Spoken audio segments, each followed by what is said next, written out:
ځکه زمونږ مثال د ګونګټ او د بورا غوندې دی.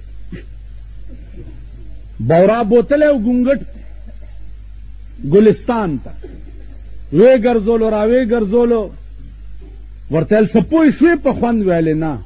وی ولې؟ هغه ورته سپېږمې داسې کړې د غلو روړی په سپېږمو کې پرتې. هغه وی د ګل بوی ما ته چرته راځي چې سپېږمو کې مې د غلو روړی پرتې. اوس زمونږ چونکې مزاج ګنده دی نو مونږ که ښه شی یم غلط طرف ته بوځو. ما یو شعر ویلی و، مولانا روم نه تپوس وشو چې د عشق څه ته وایي. لفظ عشق ما ته وګورئ، لفظ عشق عشقا عربي لغت وګورئ چې د عشق څه معنا ده. څه معنا ده؟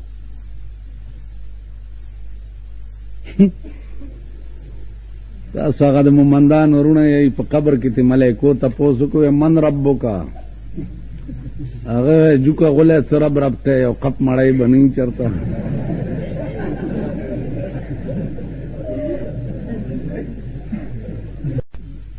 زه به تا ته دوا وکړم په جنازه کې راته مخکې پروت یې والله اکبر وایم. زما زړه دا بالکل نه وایي چې خدای ته یې وبخ، دا وایي چې خدای ډېر خو شو زما غوا لنګه شوه. تا د ملا تربیت داسې کړې. بیا د ملا جامې داغه غسالو وي چې ستا مړي لی کومې پردې پې مګلې را مګلي کڅوړې او هغه مسلې دا د ملا جامې. تا د ملا تربیت داسې کړې. نو چار کله تا ملا دومره سپیره ساتلی او ټول عمر، دومره ذلیل دې ساتلی او ټول عمر، نن په دې پاکستان کې ملا ته چواری ته بشتی ته نئی ته دا په یو نظر کتې.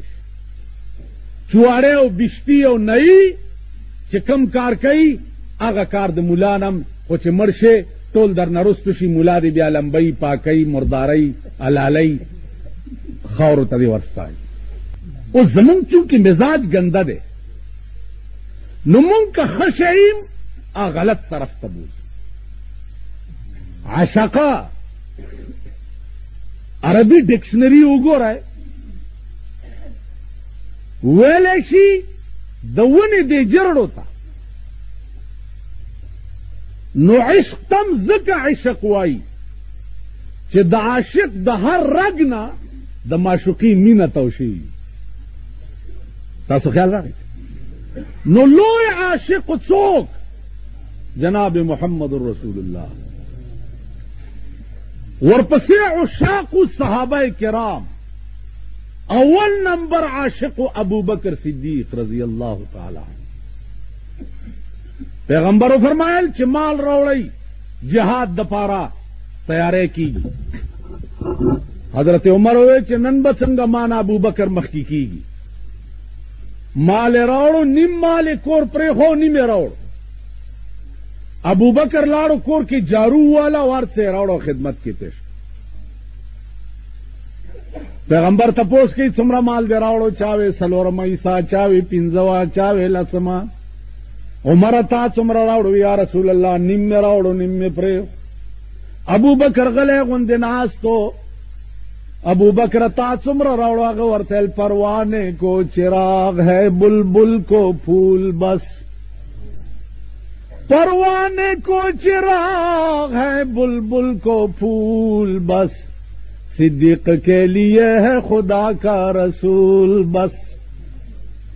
یا رسول اللہ ستا د ژبې نه به د مال ټکی وځي، لفظ مال.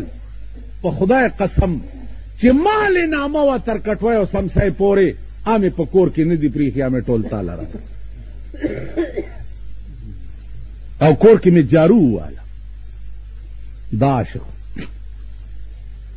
عاشقان دیته نه وایي. زمونږ په دې ملک کې ستاسو په دې نوخار کې دا مردان کې نن ستا د ملک اسلام د هغه خلقو په لاس کې دی چې دا قوم نه د مداریانو ډبډبي جوړ دي که حکومت ته هغه دروغجن او بېایمان منافق لس کاله وشو چې ضیاءالحق لګیا دی اسلام اسلام اسلام اسلام اسلام په لس کاله کې چېرته په دوربین کې اسلام نه ښکاري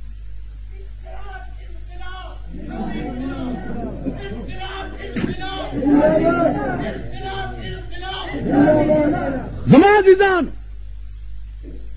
بیا ضیاءالحق لوی ډریل انسپیکټر دی دا د پیرنګیانو مستاز پاتې شوی دی دړه کې خیال وکړو چې دوه طاقته دي چې په دې ملک انقلاب راولي یو فوج دی